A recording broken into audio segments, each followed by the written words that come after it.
Halo guys, assalamualaikum warahmatullahi wabarakatuh. Masih dengan saya Heri Susanto di Heri Vlog. Pada malam hari ini ya, pada malam hari ini kebetulan saya baru bisa bertemu dengan Kang Dadi Sopyan. Mungkin sudah teman-teman semuanya sudah hafal ya dengan Kang Dadi Sopyan, Kang Dadi Porang, terkenal dengan Kang Dadi Porang ya. Jadi ceritanya pada malam hari ini kenapa saya bisa baru bertemu dengan beliau ini, karena memang banyaknya kesibukan. Karena kita tahu bahwa beliau ini sebagai Ketua Dewan Pertimbangan DPW Porang Jabar ya. Nah oleh karena itu sengaja nih pada malam hari ini saya janjian untuk ketemuan dengan Kang Dadi. Dan alhamdulillah malam hari ini di sela kesibukannya saya bisa bertemu. Saya sedikit pengen ngobrol-ngobrol dengan Kang Dadi nih sebagai Ketua Dewan Pertimbangan Porang Jabar ya. Jadi pengen ngobrol-ngobrol seputar Porang gitu Kang Dadi ya. Karena memang saya tahu bahwa Kang Dadi ini eksistensi dalam bidang perporangan ini sangat luar biasa sekali gitu. Jadi terima kasih atas waktunya. Karena itu pada malam hari ini mungkin saya pengen sedikit curhat. Ya pengen curhat bisa lah, karena kan Kang Dadi juga tahu ya kalau ada persoalan apapun saya biasa suka curhat sama Kang Dadi ya. Terkait persoalan apapun gitu kan ya. Ya kalau dibilang bete sih bete tentang Porang ini ya. Iya. Setiap Sabtu Minggu kadang-kadang kan penuh gitu kan, banyak orang sini kan untuk silaturahmi. Hanya saja kan di sini kita mah hanya apa ya? Kita memberikan satu peluang untuk masyarakat ataupun merubah mindset anak muda yang khususnya di Kabupaten Subang ya, umumnya Jawa Barat, baik itu pemuda ataupun lah tokoh masyarakat yang menginginkan edukasi cara bercocok tanam yang baik itu seperti apa kan. Oh iya ya, maksud saya juga datang ke sini seperti itu Kang Dadi ya. Jadi saya pengen tahu gitu kan, mungkin teman-teman juga pengen tahu ya. Betul. Awal mulanya Kang Dadi terjun ke dunia rempah nih, terutama mungkin yang akan kita bahas itu di dalam bidang perporangan itu seperti apa sih? Karena memang saya melihat bahwa orang kan mengenal Porang ini kan khususnya di Desa Bunihayu ini kan, setelah eksis dan perannya Kang Dadi. Jadi bisa diceritakan bagaimana ini bisa apa namanya eksis di dalam bidang perporangan seperti ini kan? Sebenarnya sih tadinya kita juga nggak yakin sih akan hal Porang ini kan gitu. Karena posisinya kan tahu dari zaman dulu pun juga ketika masa kecil ya, Porang ini kan pada ditakuti katanya cocokan orai. Kan sudah bilang kan gitu. Betul. Lain hanya dengan daerah lain kan beda-beda kan gitu, kayak Purwakarta ataupun Majalengka juga beda-beda namanya kan dengan sebutan itu. Tadinya sih kita pun juga dianggap sama ya orang sekitar sini kan, Dadi Sopyan katanya orang gila kan, cocokan orang di pelakan gitu ya. Gitu kan. Betul. Hanya saja saya pikir, dan saya sebelum ada artikel kan di internet juga belum ada artikel seperti Porang ini manfaatnya seperti ini gitu kan, bisa jadi makanan, bisa jadi apa ya, menurut di situ saya pernah baca itu kan jadi komponen kapal terbang, bahkan buat penjernih air selain daripada misalnya taki ataupun beras kan gitu. Nah kadang-kadang saya suka bertanya juga, banyak kan pembolang dari dulu sebelum viral sih sebenarnya kan gitu. Sebelum viral ini kan saya pernah bertanya untuk apa sih Kang yang gitu kan, cocokan orai kan gitu. Iya, cocokan orai. Katanya cuma satu jawaban, katanya untuk sabun gitu kan. Untuk sabun. Nah karena apa? Karena dulu itu menurut saya sih, karena belum ada artikel manfaat orang seperti itu. Padahal kan dari zaman dulu. Sebenarnya dari zaman dulu ya. Dari zaman dulu. Awal mulanya kan PT Sanindo pun juga yang tepatnya di Bandung itu kan. Iya. Itu kan dari tahun 4 kalau nggak salah dia berdiri, pernah kita dikunjungi kemari. Belum ada penjelasan Porang itu manfaatnya seperti apa kan gitu. Iya. Makanya salah itu kan menjadikan sebuah ilmu untuk saya kan gitu. Makanya kita coba deh gitu kan. Kita coba tanam, awalnya sih nanam cuma berapa? Kalau nggak salah 10.000 batang di belakang rumah itu, 10.000 gudang kan. Tapi Kang Dadi dari apa namanya ya, mungkin dari awal yang dilakukan Kang Dadi tentang keporangan yang bisanya jadi omongan orang, ocehan orang. Tapi setelah melihat sekarang ini yang bisa dikatakan mungkin dengar-dengar nih saya ya, mungkin nanti juga bisa disampaikan oleh Kang Dadi ya. Dengar-dengar omsetnya sekarang sudah sangat luar biasa nih ya. Ya alhamdulillah sih. Nah, itu bagaimana itu gitu kan? Terkait pangsa pasar nih. Itu kan yang saya tahu Kang Dadi sekarang itu sangat menguasai pasar. Apakah memang dari orangnya itu sendiri, dari bibitnya juga sendiri, yang saya tahu dari pupuknya juga sendiri gitu kan. Nah, bagaimana sih bisa akhirnya sampai ke situ gitu kan? Tadi awal mula tentang belajar orang, lalu bagaimana akhirnya bisa sampai, malah kan saya juga mendengar sekarang Kang Dadi itu sudah menjadi ketua Dewan Pertimbangan Jabar.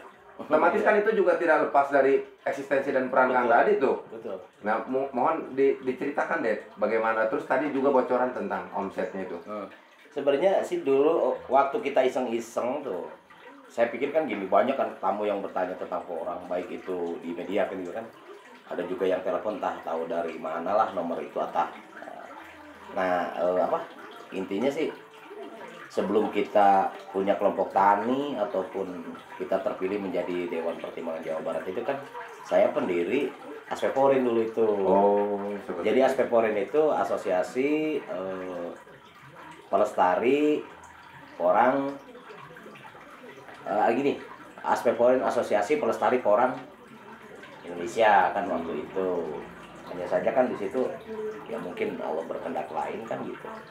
Akhirnya saya keluarlah dia. Istilahnya mah usaha tidak akan pernah mengkhianati hasil kan, seperti itu Kang Dadi ya. Betul gitu.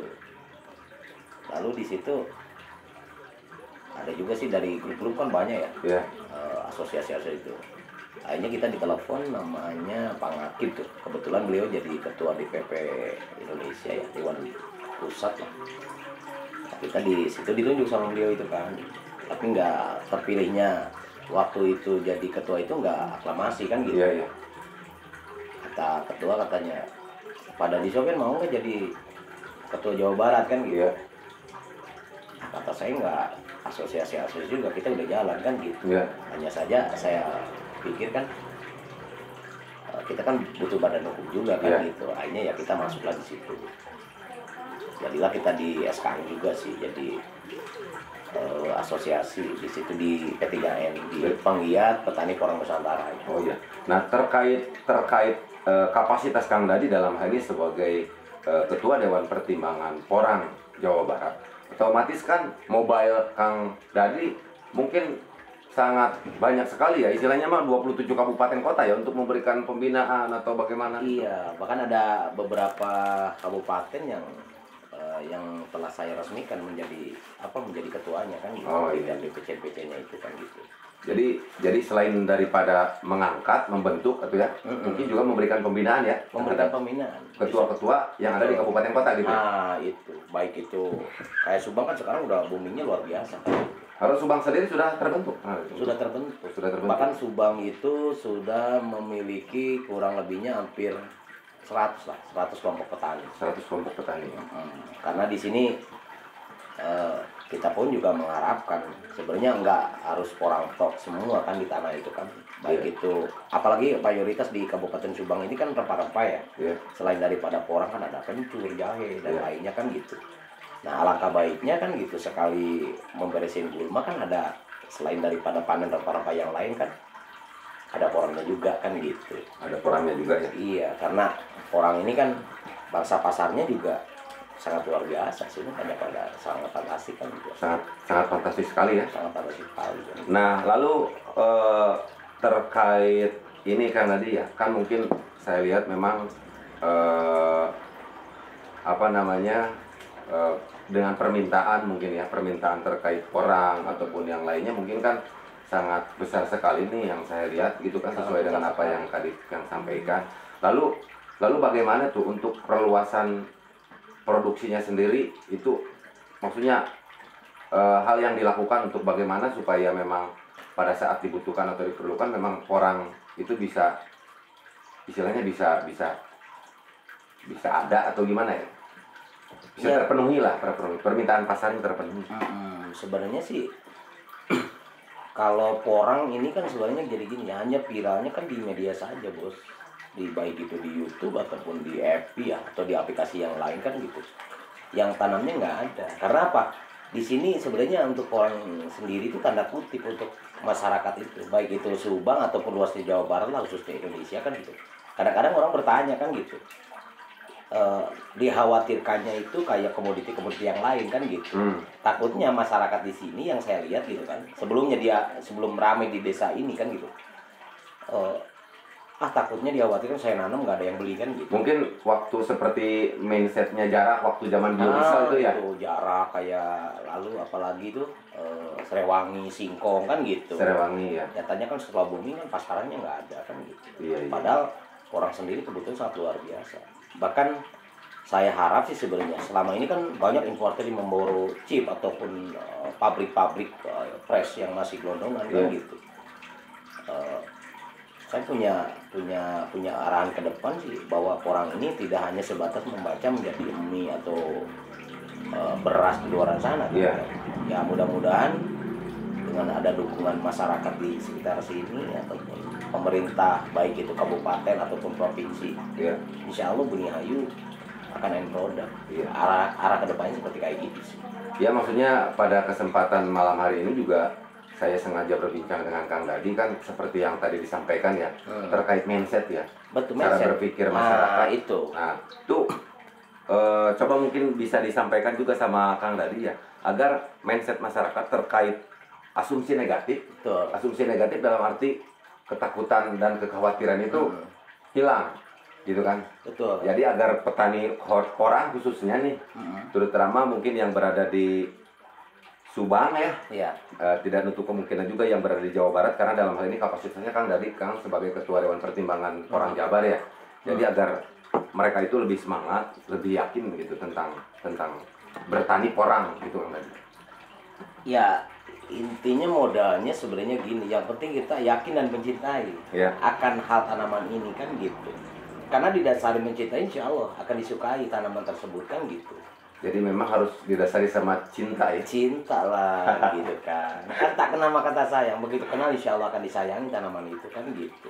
Jadi kalau sudah cinta, tanaman juga nanti akan ada feedbacknya ya. Ada feedbacknya di situ. Dia akan memberikan satu hadiah untuk kita kan gitu. Oh, sangat luar biasa sekali. Ternyata guys, itu bahwa memang dalam melakukan segala sesuatu kegiatan apapun, ini kata Kang Dadi Sopyan ini memang harus diawali dengan cinta atau lope-lope lah, kira-kira seperti itu ya. Lope-lope. Nah, lalu terkait ekspansi nih ke depan, tadi juga sudah dibahas sebenarnya sedikit sama Kang Dadi ya. Ekspansi ke depan, karena saya melihat ya, Kang Dadi juga kan besar, gudang juga sudah memang sangat besar di belakang, terus dengan persediaan stok barang yang sudah sangat besar sekali, yang sudah sangat banyak saya lihat. Nanti mungkin saya juga izin untuk jalan-jalan ke belakang. Oh iya. Nah, maksudnya rencana ke depan itu ada rencana untuk apa namanya, membuat suatu produk jadi nggak gitu kan? Selama ini mungkin apakah ada bahasa chip atau apa ya yang dijual itu tidak berbentuk porang saja? Iya. Jadi kita sebenarnya di 3 tahun ini kita pun juga pakai pertimbangan dulu bos. Rencana kan kita mau bikin pabrik ya. Rencana bikin pabrik ini hanya saja nih petani-petani di sini itu kira-kira bisa nggak kan gitu kan untuk tanam itu kan gitu. Karena kalau kita toh bikin pabrik pun juga kalau petaninya nggak ada, kita mau giling apa kan gitu, gesek apa kan gitu. Nah itu sebenarnya tinggal dikembalikan lagi sebenarnya ke apa ya, ke kearifan lokal ini kira-kira mampu nggak kan gitu, ataupun bisa nggak yang diedukasikan sama saya ini kan gitu. Kadang-kadang kan orang melihat sebelah mata bos. Orang lagi booming, sekarang lagi booming. Tak taunya nanti ambles kan gitu. Padahal kan orang ini kalau hitungan analisa yang tertib itu, jangan kan harga 6.000, 7.000 sampai 10.000 kan gitu kan. Yang pernah saya analisa hitungannya itu dari 5.000 rupiah pun juga keuntungan petani itu udah 250% sebenarnya. Udah 250%. 250%. Apalagi di harga 6.000, 7.000 bahkan 10.000. Saya jamin.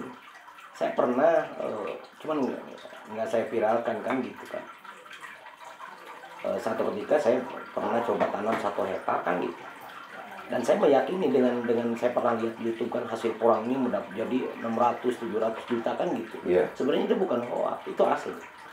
Saya sendiri pernah 1 hektar itu menjadi uang itu tahun kemarin ya, sebelum tahun pasang tanam yang sekarang. 1 hektar itu jadi uang itu 580 juta. Itu dari umbinya kan. Dari umbinya, belum dari katak. dari kataknya ya. Kataknya saya dapat di hampir kurang lebih 400 kilo lah, 4 kilo. Oh, seperti itu. Seperti kayak gitu. Lalu Kang, tadi ada yang saya tanyakan, sebenarnya ini merupakan hal yang penting nih, yang memang harus diketahui khususnya sama petani porang di seluruh penjuru dunia nih ya. Tapi sebelumnya jangan lupa like, comment, dan subscribe ya, agar saya terus bisa mengembangkan konten ini dan memberikan informasi yang bermanfaat untuk teman-teman semuanya.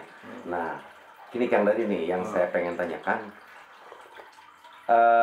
Saya melihat banyak petani porang saat ini, waktu zaman untuk menanam nih ya, waktu zaman saat ini gitu kan ya, mereka seolah-olah ikut-ikutan menanam, tapi kan yang saya dengar porang itu kan ada fasenya tuh. Betul. Jadi saya tanyakan kepada Kang Dadi, bagaimana sih, kapan sih, bagaimana sih gitu, mungkin sedikit disampaikan lah tentang hal itu, karena memang saya rasa ini hal penting untuk diketahui sama teman-teman semuanya. Namanya porang sendiri kan ada paskanya dorman, ataupun orang Sunda bilang mah ya huburan lah kan Ya, gitu. hubur, ya. Nah, jadi di sini penerapan kita edukasi untuk para petani ya, baik itu di mana saja ya gitu kan.